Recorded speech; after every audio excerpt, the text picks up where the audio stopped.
Well, hello, everyone. I want to welcome everyone to our Healthy Living with a Vision Foundation uh, webinar on, on low vision. So my name is Dr. Ansel Johnson, and I am the CEO and founder of the Healthy Living with a Vision Foundation. And this is one of numerous um, panel discussions we've had on vision impairment.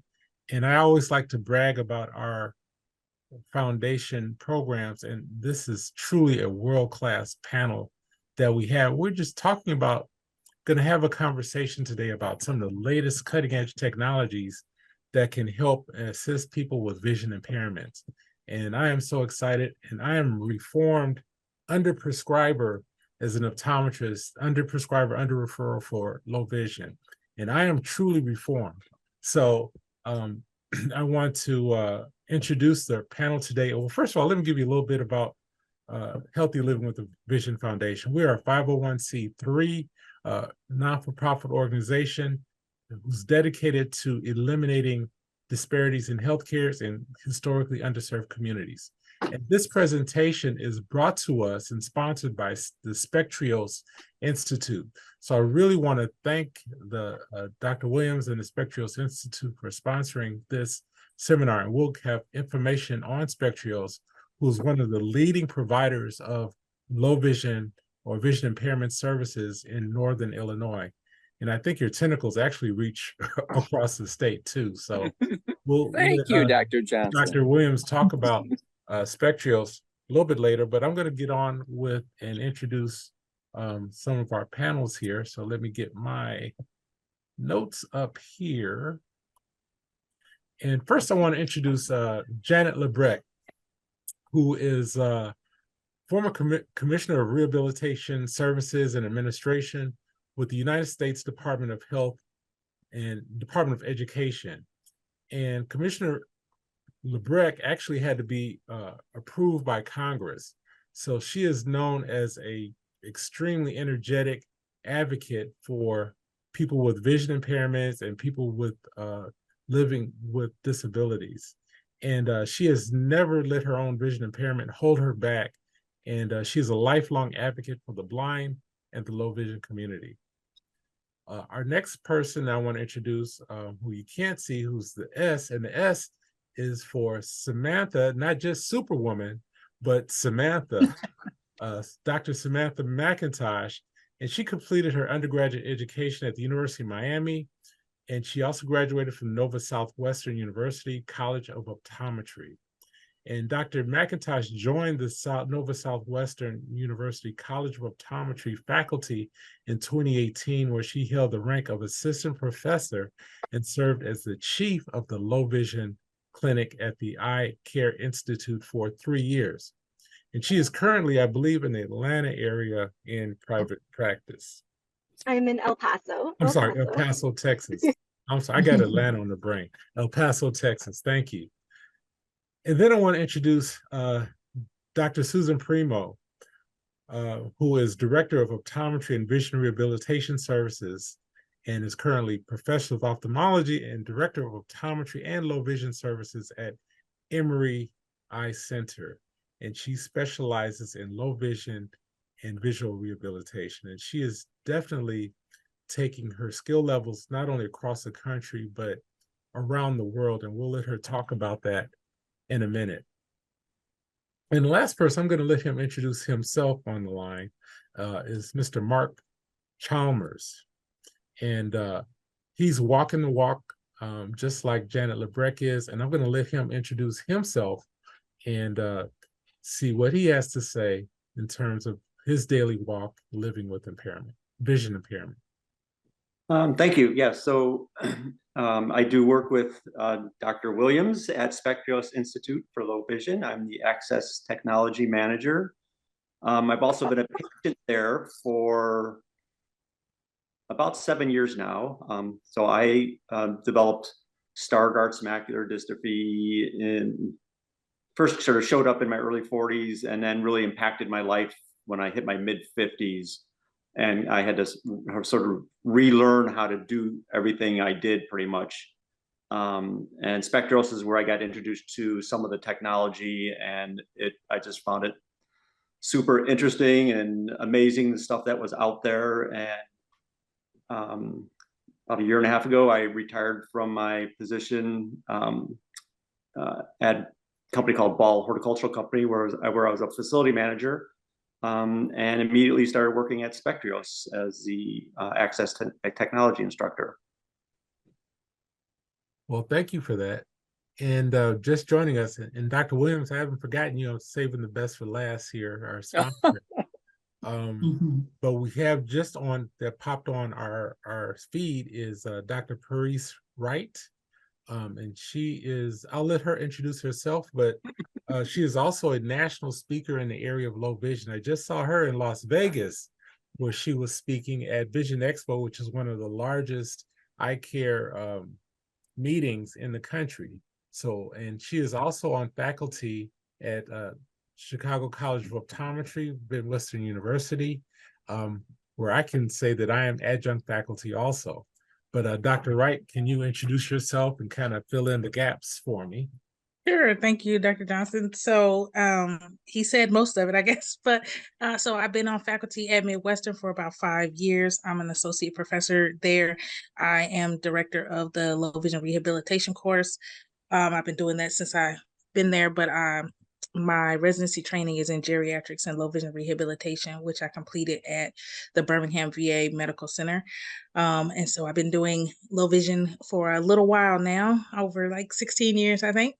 And yeah, I get the opportunity to teach the next generation of optometrists coming into the profession. And I also get the chance to sometimes lecture to colleagues. I'll be at Academy as well, lecturing a couple lectures at Academy as well. So good to see you all. Thanks for having me. All right, great. Thank you very much, Dr. Wright. And now, Dr. R. Tracy Williams, who serves as the Executive Director of Spectros Institute and is Clinical Professor of Ophthalmology and Director of Low Vision Services at Loyola University. And Dr. Williams serves as the Chairman of the Board of Directors for the National Accreditation Council for Low Vision and Blind Services. And he's also a board member for Prevent Blindness, and is a technical advisor at Alliance International for the Sight First program, and is a reviewer for the COPE Low Vision Continuing Education program. So again, thank you, Dr. Williams. We appreciate the sponsorship by Spectros today, and we're going to let you get this ball started. Our theme today, again, is technology can help you see, even with vision impairment. Wow. Gino, I feel strongly that access technology has been the paradigm shift for people with vision loss. I am so excited with all the technology, from smartphones to tablets to merging artificial intelligence with electronics. It just brings so much more hope, supported by science, for people with vision loss, and how great it is to work with students, K through 12th grade, where they can be competitive in the classroom when they have the opportunity to learn about access technology. I can tell you that at the Spectros Institute, let me tell you, Dr. Johnson, I'd like to explain what Spectros means, because sometimes people think that somebody gave us a bunch of money and their last name was Spectros, but no, that's not quite right. We just, I don't know what got into us, but we made up that name. And spec does not stand for spectacle, but we try to do the full spectrum of comprehensive, multidisciplinary vision rehabilitation. And Trios, that's the part I like about Spectrios. Trios stands for the triad, working on the head, the heart, and eyes. And I felt so strongly that if you can, first of all, use professional paternalism to help the consumer understand what their vision loss is, but what potential they have to use their energy to fill that bucket of fruitfulness, not anger, depression, and frustration, and be defined only by their head and heart. And don't give up your membership card to the Little Locomotive Club. We all know what the Little Locomotive said. I think I can. And I think that our Dikey House of Hope is where we're at. We love the fact that we're in a little yellow house. There's only 16 staff there. And we work together as a team, trying again to help anyone that has permanent vision loss in a co-management model. Like one side of the fence is the medical side, but the other side is the rehab side. And when we work together like that, I think it's in the best interest of people with vision loss. So first of all, let me say we're so happy to be a sponsor for you, because getting this message out to people, to give them hope, to have them realize that this is a treatment modality, just like eye surgery or drug eye therapy, and also collaboration. Optometry, oh gosh, I'm so happy to be an optometrist. But I'm also happy that I've worked, I did a residency in ophthalmology, a mini one in low vision. And I'm just saying that whether it's occupational therapists or rehabilitation teachers, O&M, we all can be aligned as vision rehabilitation professionals, again, in the best interest. I'm so glad that on our staff, Mark Chalmers, who will have a chance to talk a little bit, he has been such a catalyst, because, you know, when I see a patient and I say to them that I don't have all the answers, this is just the start, but to have the necessary training, this is done by a rehabilitation teacher or occupational therapist, and then to have the opportunity to see an access technology staff. And oh my gosh, when you have staff that have vision loss, that are experts as well as all those fantastic access technology tools that can be applied to different activities of daily living.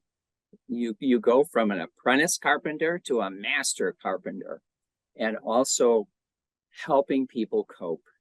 That is such a big thing for the heart, is having them walk that bridge of acceptance, but also realizing that they should not victimize themselves, that they have a chance actually perhaps to be a mentor to others and help us change the culture. So I probably said way too much, but I can tell you that I am passionate about my work. I'm getting older and older all the time, but I find that when I work with people with vision loss, it is such a rewarding experience. And, you know, the low vision doctor I see about 5 patients a day, and I truly get to know, you know, each and every one. And I am consumer driven. I'm interested in, you know, what their background is, what their interests are. I just think that it's such a satisfying career to be in this field. And I'm happy to be with you tonight if I can be any more helpful. But I also know all of these important panel members. This is a dream team that you have, and I'm just happy to be part of this. So thanks for letting me be the leadoff batter here. I hope I did a good job to get us going. I think what you've given us is just the audience just gets a little taste of the excitement that everybody has on this panel, and just how fired up we are about. And I can speak for myself personally, how letting God work His magic through us and be His instruments, and to help people throughout life. You know, when they've been told their condition is just totally hopeless. And just to move along, because I can pontificate too, but we have, I do want to talk about the international touch. When I said this panel is truly world class, I want to swing it back to Dr. Primo, because she just got back from Tanzania this summer, and we're talking about technology, but I want her to share with does dealing with vision impairment, how does that look in the third world? And how do we give those individuals hope and bridge that gap between the Western culture and technology and the third world technology? Well, sure. Let me first say thank you for having me. And Tracy Williams, you are my hero, and you always will be, and always happy to hear your passion and everything. I share your passion, and I knew you were going to bring baseball in there somehow, because you just love baseball. So I knew that was going to be. So you're the top of the line, as they say. So let me see, where do I start? First, I wanted to acknowledge that World Sight Day is every second Thursday in October. And that happens to be next Thursday, October 12th. It is celebrated all over the world, including the United States. And just to give you a couple of stats, there are over 40 million people who are blind globally, and there are 265 that would be considered to have moderate to severe vision impairment. 90% of those are in low to middle income countries. And so there's a lot of work to be done, in the sense that probably 3/4, meaning 75% of those who are blind and or visually impaired, it could have been preventable. And this has to do a lot with access to technology, but more importantly, access to care. So I take that very seriously. And so with that, let me also give you the stats for the United States. We're at 7 million. We are considered a high income country. And by the way, we designate countries not by third world anymore. We talk about income status. So it'd be low, middle, and high income countries. That's how the politically correct way to talk about countries across the world. So even in the United States, which is a high income country, over 7 million are blind and or visually impaired. And of that, even here in the United States, even though we're considered, again, high income, over 80% of those could have been prevented with simple as glasses and contact lenses. So all this to say, we have an issue with access across the world. I think the needle is moving a little bit slowly with organizations like Orbis and other organizations across the world globally, but there's a lot of work to be done. So with that, I had decided to collaborate with an organization called Standing Voice. It's an NGO, a non-governmental organization based in London. And they have really, for the last decade or so, spearheaded efforts towards working with people with albinism. And it has a very high prevalence in East Africa, in particular Tanzania and Malawi, where the prevalence is like 1 in 1,700 or something like that. That means out of every 1,700 people, one of them has albinism. That is incredibly high prevalence across the world, and certainly in the United States, probably closer to 1 in 20,000 or something like that. I don't know the exact number, but just know that it's very, very commonplace in Tanzania. There are a couple in East Africa. There are a couple of reasons for that. First of all, it's genetic, and so it is inherited, obviously, and that because most of the people that live in Africa are based in sort of a tribal sort of setup, and so they tend to not migrate outside of their tribes. So they have basically isolated genetic gene pool, if you will. And so what happens is that then it gets perpetuated, and that's why it's so prevalent. So with that, I've gone a couple times. I intend to go back. And I'm very interested, since I'm going to take this conversation now towards assistive technology, which I think is what we're going to talk about this evening. Even though when I go, we have obviously do very basic sort of exams. We are limited with materials and things like that. However, I am trying to bring it upstream, if you will, to policy level, to let the ministries of health and the educational people in Tanzania in particular realize that if we could bring more assistive technology to students, that they would have a better opportunity to be productive citizens and not necessarily be limited to things like farming and things like that. I did take over a closed circuit television with me this last time. It wasn't easy lugging that from the United States to Africa, but I did it. And so I hope that will be the beginning of bringing the type of technology that we're talking about this evening. And then my last comment, which Dr. Williams mentioned eloquently, is smartphones. And I know we'll get into that shortly. Smartphones are global. They are absolutely global. And I saw people with albinism and vision impaired folks in Africa, they have smartphones. Some of them are ones that you can do more or less with, but still they have access to that technology. They have Wi-Fi, believe it or not, in many locations, and they have infrastructure that can support that. So particularly for students and children, that becomes a very, very important vehicle. And we'll talk about that shortly, to be able to have access to this type of technology. So I will stop there unless you have something else you wanted me to say, Dr. Johnson. Everybody on this panel has so much to add and so much to say, but we're going to kind of keep it moving. And I'm going to go to Dr. Sammy, because she mentioned some of the headset technology that's out there. So Dr. McIntosh, if you can speak on some of that. I mean, that's a great lead in from smartphones to the headgear and the smart gear. So if you can speak on that a little bit, Dr. McIntosh.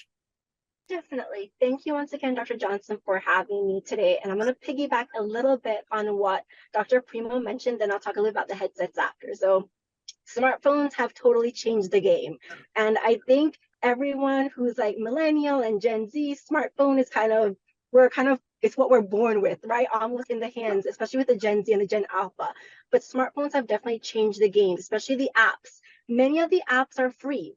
And I think one thing with technology, I'm not sure if we're going to get a chance to talk about it, is there is kind of like a barrier based on cost, especially with the wearable, the headset or the head mounted wearables. There are thousands of dollars, and cost really is an issue. But apps, some of these apps are very free, which free is my best friend, right? It's easy to get access to them, especially if you already have Wi-Fi. One of the most common ones that I tend to recommend for my patients is Scene AI. So the Scene AI app, it's really good. It works on what we call OCR, or optical character recognition. Basically, that's transferring or changing text to speech, which is really helpful for reading documents. It's also helpful for reading money. That's something that some patients who have visual impairment have difficulty with, identifying the $5 bill or the $100 bill. So that particular app helps with that as well. It also identifies objects. It can read barcodes and tell you what object or grocery that item you're looking at. So Scene AI is a really good one. It's free. The only thing is that, to my knowledge, it only works with Apple products. So if you have an Android, that might not be the best app, but there's another app that's called the Envision app.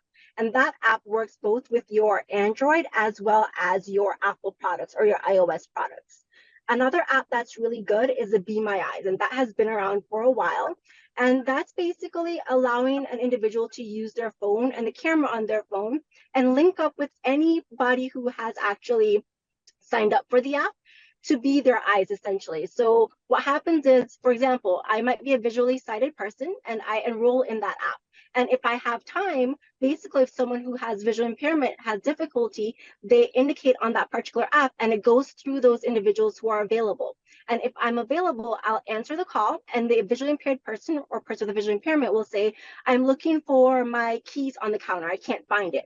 And they'd use their camera on the phone just to move around, and that person who's sighted can guide them to where that particular object is. So that's another one of the free apps that's about. So for anybody who's on this particular webinar or who hasn't used it, give it a try. It's really, really, really rewarding. So you might not see visually impaired patients on a daily basis, or you might not see them often, but that's a way for you to give back as well. So there's a lot more apps.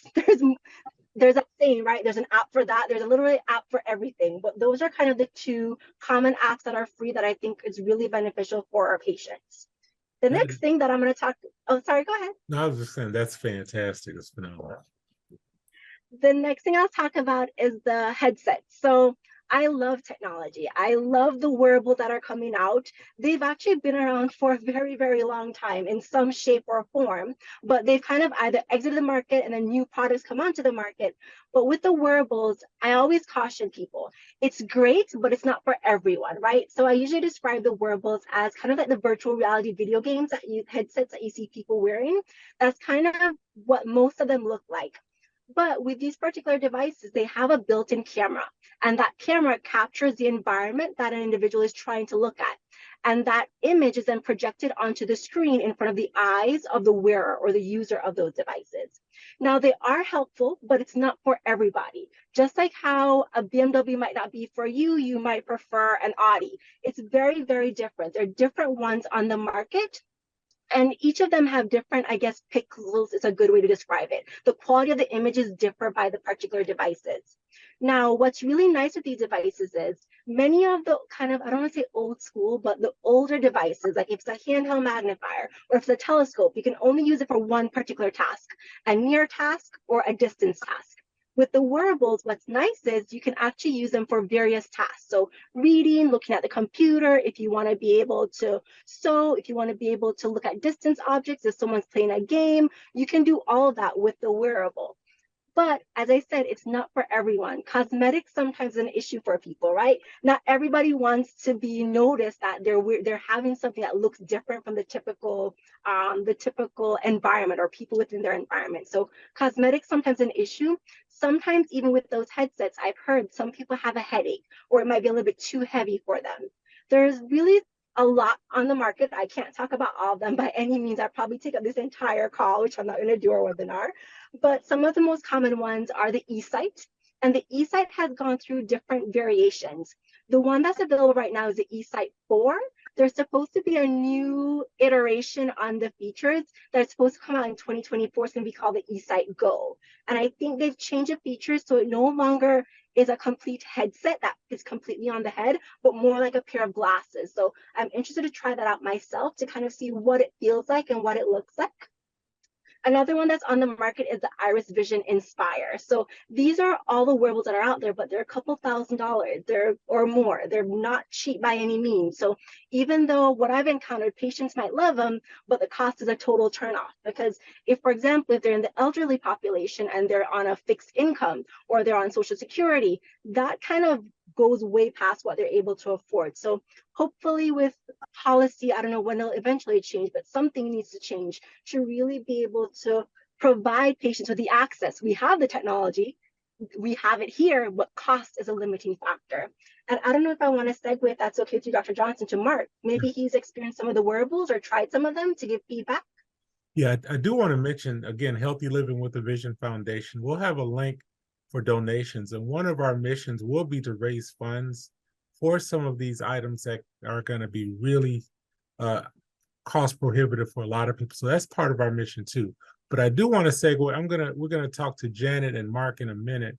But I know Dr. Wright is also a techno guru when it comes to low vision. I have sent her patients, and I do want to let her, Dr. Wright, chime in on some of the technologies that might be her favorites or her most useful.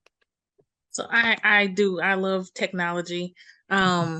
I'm into it. I like to call myself an early adapter to most things. I really enjoy technology, though I'm not like a millennial, but I do love technology. But Dr. McIntosh, she named several that I oftentimes, recommend to patients. But one of the things that I tell optometrists that typically do not do low vision on a daily basis is most of your patients are coming in with a smartphone. And that smartphone can be a great way to start very low cost, giving your patient, some independence by bringing in some apps, even just showing them some of the accessibility features that are built into their phone. You'd be surprised at how many patients don't know what accessibility features are actually built into their phone. And it's a great way to get people to want to come back for more low vision rehabilitation and to continue to pursue goals. When you show them, hey, your phone has a magnifier in it, you can use voice text, you can add these apps to personalize it for you, then they oftentimes have more buy-in with wanting to pursue kind of higher technology and become kind of more independent. And the other thing that I will say is the apps are great because everybody's needs are different. Everybody's daily activities are different. So the apps allow you to really personalize your tablet or your phone to do the things that you need to do on a daily basis. Is that make a grocery list with your, Amazon Echo? Maybe some people want to do that, right? And some of these in-home things that we might not think about, like your Amazon Echoes, those Google Home things, they can really, really be useful tools for patients that are visually impaired. It can turn your lights on, it can lock your doors, it can add stuff to your Amazon cart. There's a lot of ways that you can use this technology in order to be more independent and more productive on a daily basis. Oh, wow.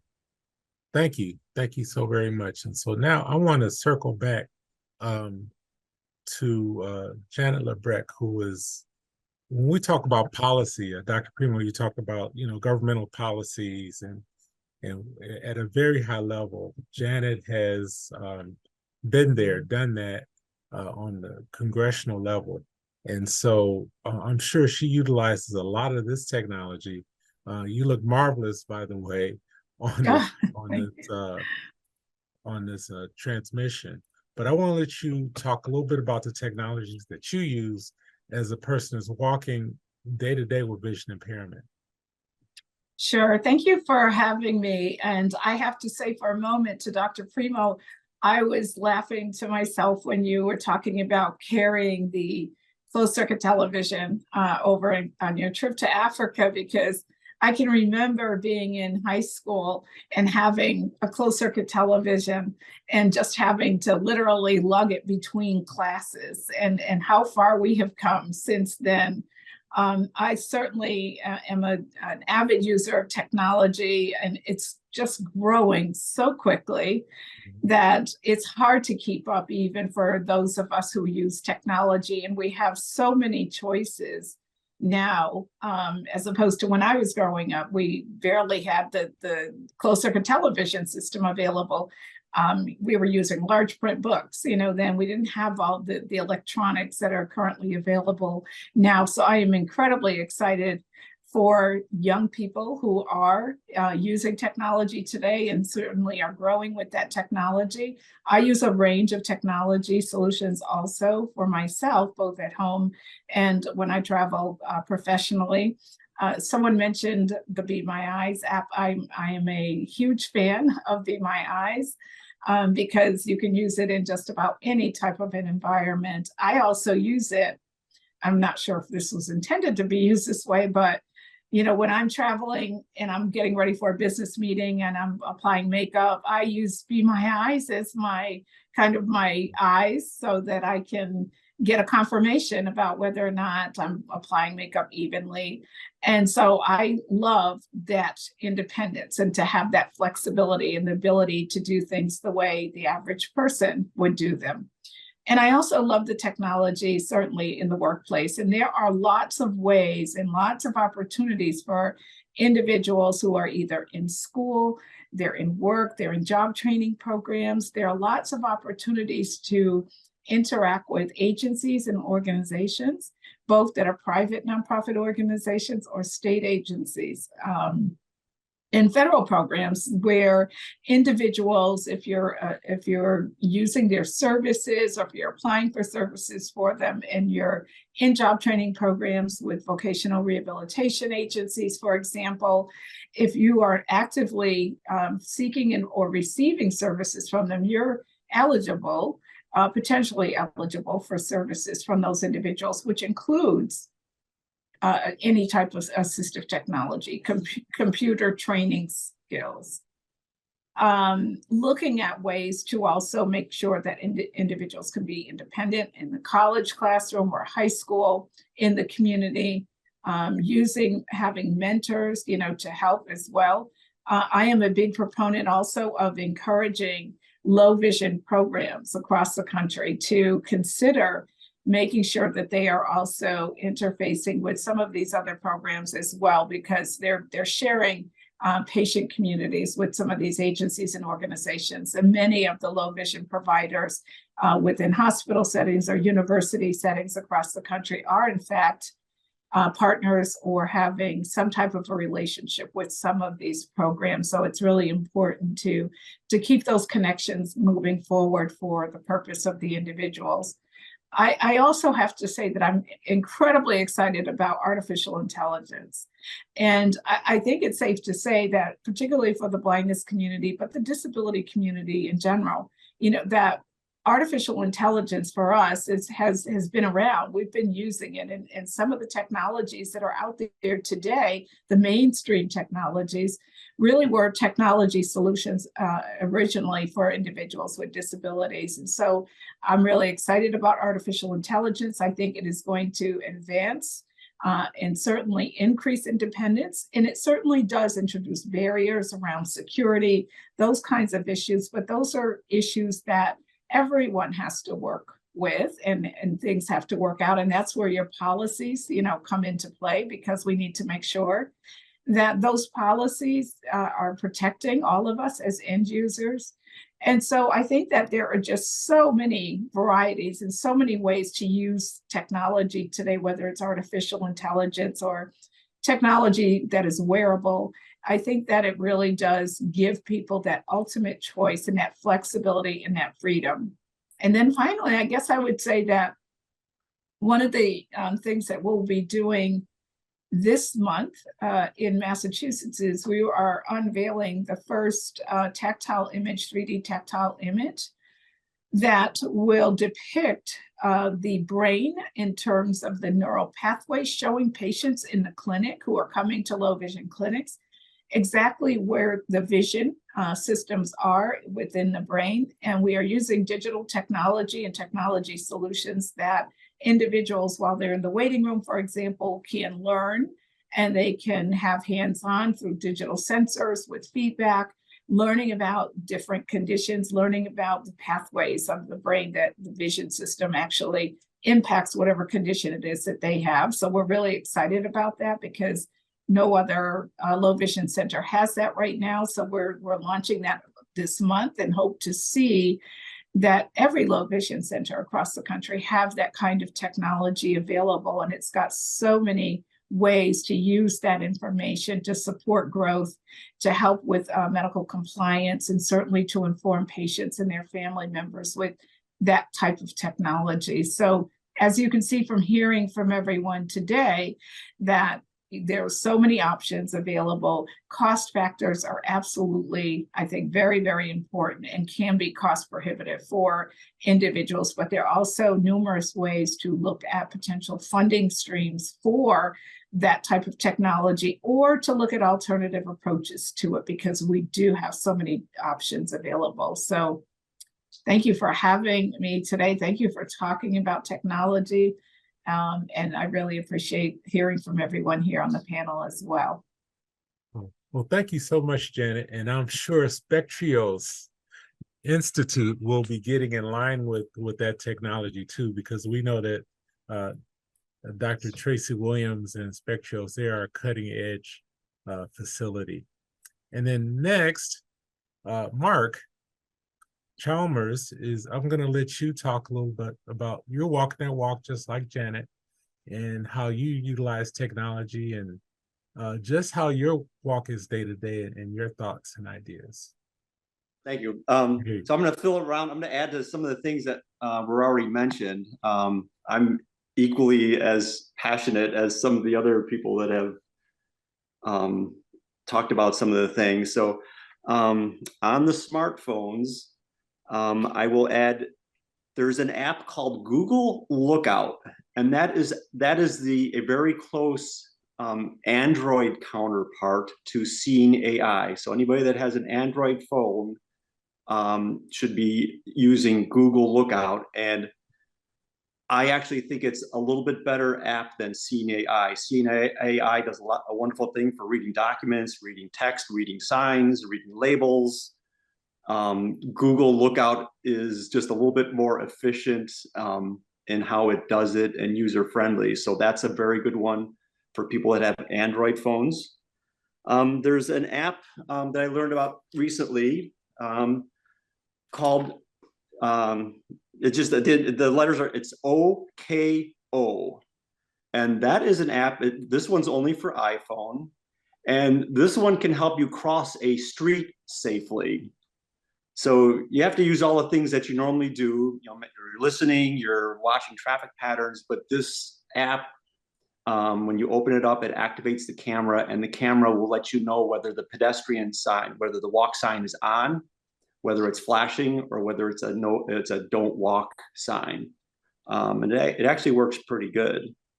Talked about, I think someone mentioned magnifier apps on their phones. There's a very good one for the Android phones called WeZoom, WeZoom. And that one simulates a lot of the desktop magnifiers, the digital magnifiers that are out there, in terms of you can change the contrast of text that you're looking at. And sometimes making things bigger doesn't help when you have very poor contrast. And you need to change it to black and white or something else other than, you know, white letters on light blue background, things like that. So that's a very good app that we often recommend. When we get into wearables, I've messed around with a couple of them in real life situations. So I took a couple of them to a high school musical when I went to see my niece. I took the Iris Vision Live, or Live, I'm not sure what the correct spelling of that is, but it's the original version of Iris Vision. And that one did a remarkable job seeing in the dark and lighting up the stage. I also took Vision Buddy. That's a newer one. That one didn't do quite so well in the dark, in the distance that I was at, but it's very, very good for watching TV, because it actually, rather than, you can magnify and just see like live picture on the TV with that if you want to, but it also comes with a feature that you actually hook it up via Wi-Fi to your TV, and you get the image projected into the screen on the within the headset. And it's a really pretty sharp image. And even with me having poor central vision, that's been the best thing that I've seen for watching TV with my type of vision. In terms of wearables, there's Orcam, I think, kind of fits into the wearable, not in terms of helping you see, but helping you read things. So it can help you mount it on your glasses, is one of the versions of it. And it can read text, it can read labels, you can program it to identify objects, and it would automatically announce it. It can recognize people. So that's something a little bit different, but they've just recently come out with they've had another one called Orcam Read, which kind of looks like a flat highlighter. And they've just updated that. They've got a new one called the Read 3. And the Read is still available. A couple of things that they added to them is they have something called stand mode now. So a lot of times we have older clients, customers that don't have iPhones, or they can't aim properly. Maybe their hands shake, things like that, and they can't hold it steady. So the Read and the Read 3 have a stand that's available that you just pop this thing in the stand, and it becomes like a desktop digital magnifier in terms of reading to you. And you don't necessarily even have to press a button on it. You can just put it in a certain mode and point at the paper and say, I wanted to read this column or read the whole thing. That to me is a big breakthrough. And the other aspect of that is now you can connect it wirelessly to your computer, and it can act as a digital magnifier. So it's kind of a lot of the devices that have been talked about kind of do one thing or another thing, and there's not a lot that start to combine different features. So the Orcam, in terms of the OCR, but also being able to be used as a video magnifier, whether you're pointing it at something on your desk, or let's say you're a student in a class and you want to point it at the whiteboard, you can project the image onto your laptop or tablet, and you can also save those images on the whiteboard for future reference. Let's see here. I've been scribbling too quickly and I can't read some of my notes already.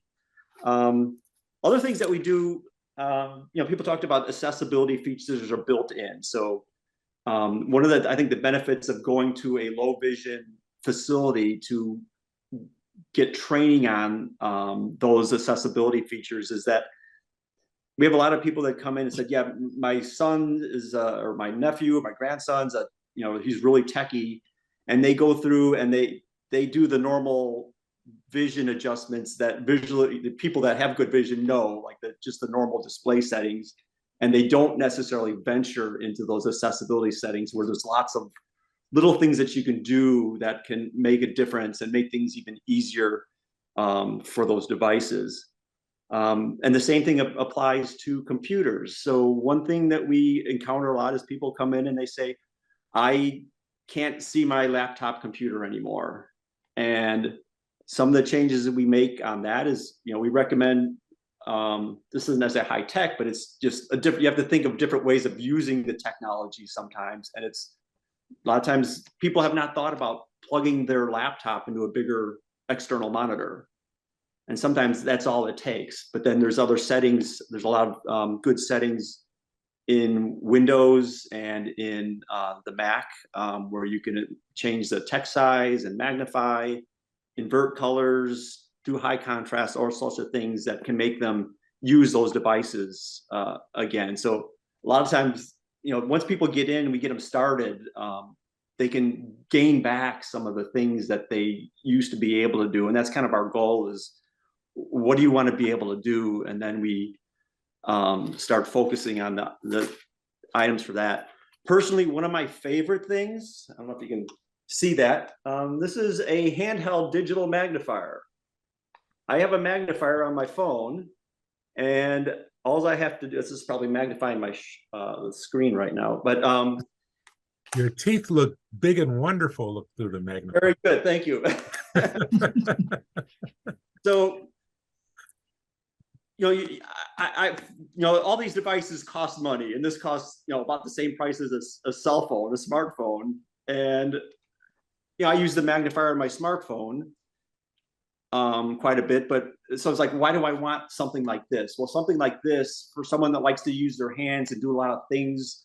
A lot of times I have something in one hand and I've got the magnifier in the other. It's hard to magnify with the smartphone with one hand with something in the other. Whereas this, I've got the handle. I can adjust the magnification while I'm holding it to be able to do things more easily. So that is actually one of our most popular items because of the cost of some of the other items that are out there. It's simple to use, doesn't have a lot of buttons. A lot of times when things have too many buttons and people, especially the seniors are holding them, they're pressing buttons, things are turning on, things are changing. And so we like to focus on devices that are like as simple as possible and as cost effective as possible. And somebody mentioned the CCTVs, they're definitely like boat anchors. And the newer ones aren't necessarily that heavy, but they're awkward as all heck to try to hold and move. And so now we've been selling more portable magnifiers that are like the size of a maybe a tablet, and all they do is magnify. So for people that are just looking for simplicity, portability, some of these have stands. So one of the things that people miss is being able to write and maybe write greeting cards and things like that. And when the device is up on a stand, that adds a dimension that's missing with some of these other devices. And I could go on and on and on and on, but I'll cut it off here. So thank you. Thank you very much, Mark, because this whole session is being recorded. So you all providing such critical information for people that will be able to reference on our website and on our YouTube page for forever, basically, until the technology evolves. And we got to do a part 2, part 3, part 4 on technology in low vision. So I do want to circle back to, I was going to circle to Dr. Williams. And anything you want to add in other technologies that the Spectrios Institute is using? I know you work with Mark. Anything that you're doing out in the community? I know we did one on pediatrics. So for your younger children, how do you engage technology with them? Now, we have about 10 minutes to go. So I do want to get back to everybody one more. Sure. Just to be brief, I think, first of all, the vision itinerant teachers in the school are doing a terrific job introducing technology to students K through 12th grade. So I think right off the bat, that's good.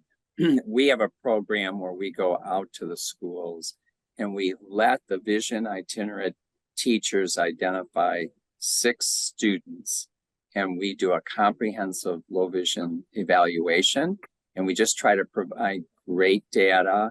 And then we try to encourage the usage of our facility. We're a non-for-profit. I think one big thing is to realize, like a fence, one side of the fence is the medical side and the other the rehab side. And we need to get more referrals. It's great if optometrists and ophthalmologists pretty much on the medical side know the basics and they can start the ball rolling, but referrals must be made. Yeah. And they must be made timely and at these critical times so that depression doesn't set in.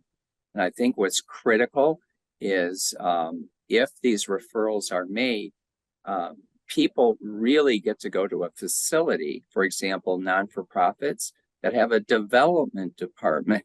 So the referred patients can benefit sometimes from compassion funds or matching grants.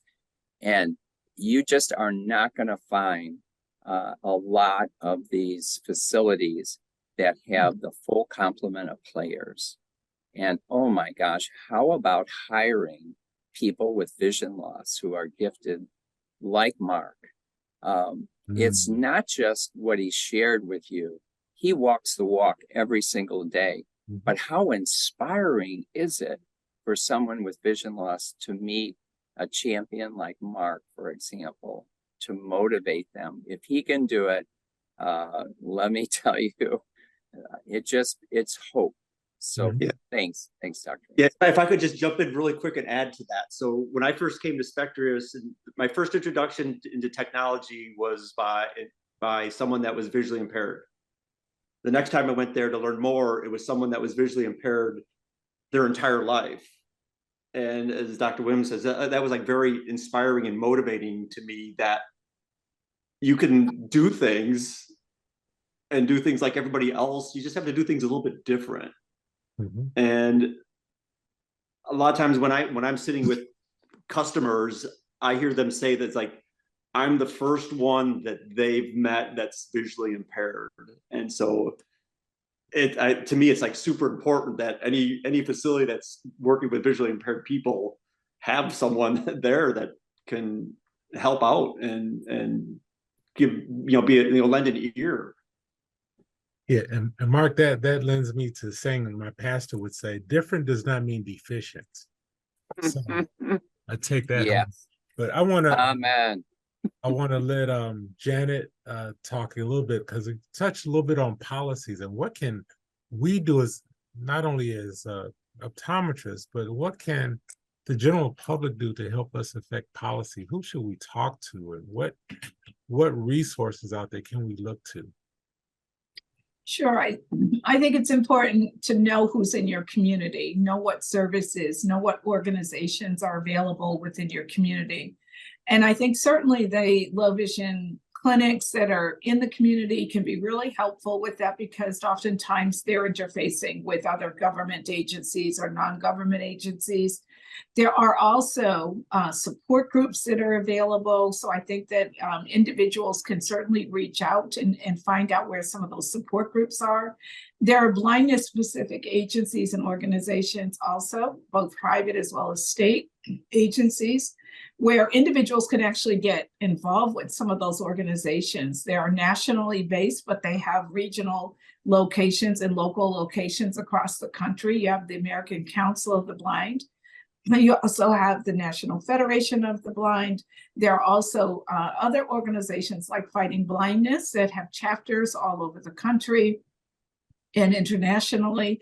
And so I think that it's important to know where your organizations are located. You can find that out, by getting in contact with some of the organizations as well as the low vision clinics, because they often have those relationships and partnerships as well. And support groups are absolutely critical, I think, particularly when you're seeing new patients who are recently blind and in that process of, receiving a diagnosis, and they're just not sure, what their life is going to look like beyond that diagnosis. So I think that it's really important to take advantage of that, but also don't be shy about asking for financial support. It can come from a wide range of organizations like the Lions Clubs, for example. It can come from, again, the vocational rehabilitation programs. There are private nonprofit organizations within the communities. Your local independent living programs can also be very helpful with both skills as well as assistive technology, both training and also looking for resources that can help to support your being able to buy some of those. And then even more importantly, take a look and certainly get familiar with programs like the ABLE Act. The ABLE Act is Achieving a Better Life Experience, ABLE. And that is important because it allows individuals who are on SSI or SSDI benefits, if they are trying to achieve certain goals in their lives, like education, or if they're trying to purchase a home, or if they're trying to save money for, personal care or for assistive technology. If you are on that particular program, if you're an SSI recipient, that program allows you to access those benefits and use that money without being penalized for your SSI benefits, for example. And that can be really important particularly for young people and young children, families who are receiving SSI benefits on behalf of their children, trying to use those resources in a way that doesn't drain the individual of their resources. So get familiar with some of these programs that are out there. And I think also, just one final note, October is National Disability Employment Awareness Month. And while we're talking about technology and assistive technology, the assistive technology pieces are critical to employment. The acquisition of computer skills, all of these technologies that you have heard today can be applied in the workplace and can really make the difference for individuals like Mark and myself who are employed, get the necessary training. Without those tools, employment can become a much bigger barrier. And we just have way too many options out there today when we're talking about technology as a solution that can also be extremely helpful in the workplace also. So thank you for having me this evening again. Well, thank you. And Janet, you've always been a powerhouse and talk about between Mark and you being inspirational. So I'm just going to declare we're going to have to go over 5 minutes because you guys just have so much to share. So I'm going to circle back to Dr. McIntosh. Any closing remarks? I think one of the biggest things I want to end with is that technology is here to stay. It's not going anywhere. It's just going to change and get better. Mm-hmm. But I think the most important thing is for people to know what is out there, right? If you don't know what is out there, what's available, then you don't get to access it. So I think us as optometrists, we have to get better at knowing what's out there just to educate our patients, get the ball rolling in addition to those referrals for a vision rehab exam. So one of the things I think is just being aware of what's out there. We can't be aware of everything, but if we're able to talk to our patients about what we know about or a little bit, it gives them hope that they can continue doing what they like to do, just in a different way. Wow, thank you. I'm thinking about I think this is about our fifth or sixth seminar, and I'm already thinking about the next one being about resources and engaging how do people get to all this good technology from free to cost prohibitive. Dr. Wright, any parting words? So first, it's good to be with all of you again, and I appreciate being invited just to join the conversation. So I appreciate that very much. I'll say two things. One is that oftentimes this technology, even though it can be costly, it oftentimes is a really good investment if the patient is able or we're able to get grants or something, right? Because even just that small device that Mr. Chalmers showed, I think that was a Ruby, those kind of small portable CCTV type devices that patients can carry with them places, the range of magnification of them is oftentimes pretty large. So it can go typically anywhere from 2x to about 24x, right? And so it makes it really, really useful even as your patient's vision continues to decrease over time. And so buying that one device or having access to that one device can be used by your patient for a really long time, oftentimes even as their vision continues to progressively get worse. That's one. And then two, I will Second, what Dr. Williams said with regard to vision itinerants in schools. They do a magnificent job, and they write these really great and elaborate reports that give a lot of information. They might even be underutilized oftentimes. And I will tell you, I had my own experience with vision itinerants, not on the professional side, but with my own daughter. My daughter is not visually impaired, but she was going into vision therapy, and because she had an IEP for school, and she was going into vision therapy, they sent a vision itinerant into the classroom to observe her in the classroom to make sure she was getting everything that she needed. And they gave me this really great report about what she was doing in class and how she was interacting with the teacher and how she was interacting with her schoolwork, even to the point where they were telling me that she's a little too social, right? Yes, I already knew that. She talks a lot. But it was really great because they do a really great and in-depth evaluation, and if she had been in need of any of those extra services, she absolutely would have received those things. And so I think we can utilize them a lot, especially with our pediatric population. Thank you so very much. And now again, I always mention this is an international panel, so I want to give allow Dr. Primo, and I know she's going to talk about World Health Day again, but any parting words? World Sight Day. No, I wasn't going to mention that again. Yes, Day, now that you brought it up, it is the second. That's why she helped me through school. I mean, she corrected my many errors. Anyway, what I was going to actually say, I was going to piggyback on what others have said, but the idea of resources, and I would ask all people who may have a vision impairment to press your providers. When I say your providers, I mean your doctors, not only your eye doctor, because I'm just going to say it out loud. We are not knowledgeable often enough to know all the resources in our area. And so I think it's incumbent on us as providers to make sure that we deliver the right, at least, avenue for people to go to for resources. And so again, when I say providers, I mean your whole healthcare team.